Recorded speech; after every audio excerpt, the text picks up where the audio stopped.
ସକାଳର ବ୍ରେକଫାଷ୍ଟ ଯଦି ଭଲ ହୁଏ ନା ତାହେଲେ ଦିନଟା ଯାକ ମନ ଭାରି ପ୍ରଫୁଲ୍ଲ ରୁହେ।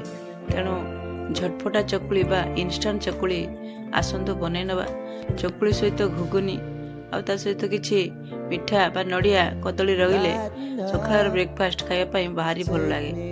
ଯଦି ଆପଣମାନେ ବନେଇବା ପାଇଁ ଚାହୁଁଛନ୍ତି ତାହେଲେ ମୋର ଏଇ ଭିଡ଼ିଓଟିକୁ ସମ୍ପୂର୍ଣ୍ଣ ଦେଖନ୍ତୁ, ତାହେଲେ ଆପଣ ବି ମଧ୍ୟ ସକାଳର ଇନଷ୍ଟାଣ୍ଟ ଚକୁଳି ବନେଇ ପାରିବେ। ହାଇ ଫ୍ରେଣ୍ଡସ୍, ମୁଁ ସ୍ୱର୍ଣ୍ଣପ୍ରଭା ସ୍ୱାଗତ କରୁଛି ମୋର ସ୍ୱର୍ଣ୍ଣ କିଚେନକୁ।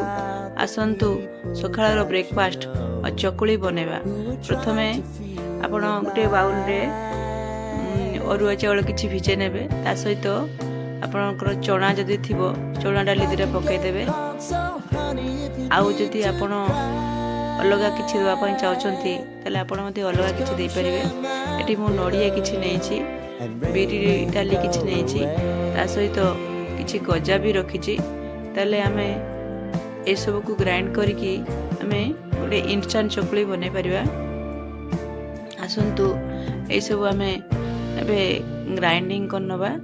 ପ୍ରଥମେ ମୁଁ ଚାଉଳକୁ ଗ୍ରାଇଣ୍ଡର ଦେଇ ରଖିଛି, ତାକୁ ଗ୍ରାଇଣ୍ଡିଙ୍ଗ କରିନେବେ। ଗ୍ରାଇଣ୍ଡିଙ୍ଗ କରିସାରିଲା ପରେ ଏଥିରେ ଆପଣଙ୍କର ନଡ଼ିଆ, କିଛି ତାଳ ଭଜା ଆଉ ବିରି ଡାଲି ମାନେ ବିରି କିଛି ବତୁରି ତା ସହିତ ମୁଁ ଗ୍ରାଇଣ୍ଡିଙ୍ଗ କରିନେଇଛି। ଭଲ ଭାବରେ ଆକୁ ଗ୍ରାଇଣ୍ଡିଙ୍ଗ କରିନେବେ ଯେମିତି ୟାର କିଛି କଦଳା ଅଂଶ ବଚି ନଯାଏ। ତେଣୁ ଭଲସେ ଆକୁ ଗ୍ରାଇଣ୍ଡିଙ୍ଗ କରିନେବେ। ଦେଖିବେ ଏଇଭଳି ଭାବରେ ପୁରା ଚିକଣ ହେଇ ବାଟି ନେବେ। ଯେତେ ଚିକଣ କରି ବାଟିବେ ଆମକୁ ଚକୁଳି ବନେଇବା ପାଇଁ ସେତେ ସୁବିଧା ହେବ। ୟାକୁ ବାଟି ସାରି ଆପଣ ଏଥିରେ ଲୁଣ ଗୋଳେଇ ପାଖାପାଖି ଅଧଘଣ୍ଟା ପାଖାପାଖି ରଖିଦେବେ। ଅଧଘଣ୍ଟା ପାଖାପାଖି ରଖିଦେଲେ ସିଏ ଆରାମସେ ତାର ଭିତରେ ଫର୍ମେସନ୍ ହେଇଯିବ। ଅଧଘଣ୍ଟାଏ ହୋଇଗଲାଣି, ଦେଖନ୍ତୁ ବହୁତ ଭଲସେ ଫର୍ମେସନ୍ ହେଇଯାଇଛି। ଆପଣ ଚାହିଁଲେ ୟାକୁ 10 ମିନିଟ୍ ପରେ ମଧ୍ୟ ରଖି ଚକୁଳି ବନେଇ ପାରିବେ। ଆସନ୍ତୁ ଚକୁଳି ବନେଇବା। ପ୍ରଥମେ ତାୱାକୁ ଗରମ କରିନେବା। ସେଇ ଗରମ ତାୱାରେ କେମିତି ଚକୁଳି ବନେଇବା ଆପଣ ଚାମଚେ ଚାମଚେ କରିକି ତାକୁ ଦେଇ ସେଥିରେ ଚକୁଳି ବନେଇ ପାରିବେ।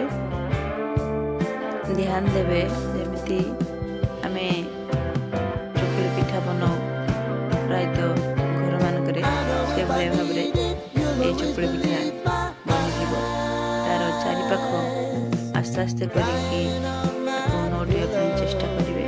ଯେହେତୁ ଆମେ ନଡ଼ିଆ ଭଜା ଦେଇଛୁ ତେଣୁ ବହୁତ ଚକୁଳି ସଫ୍ଟ ଲାଗିବ।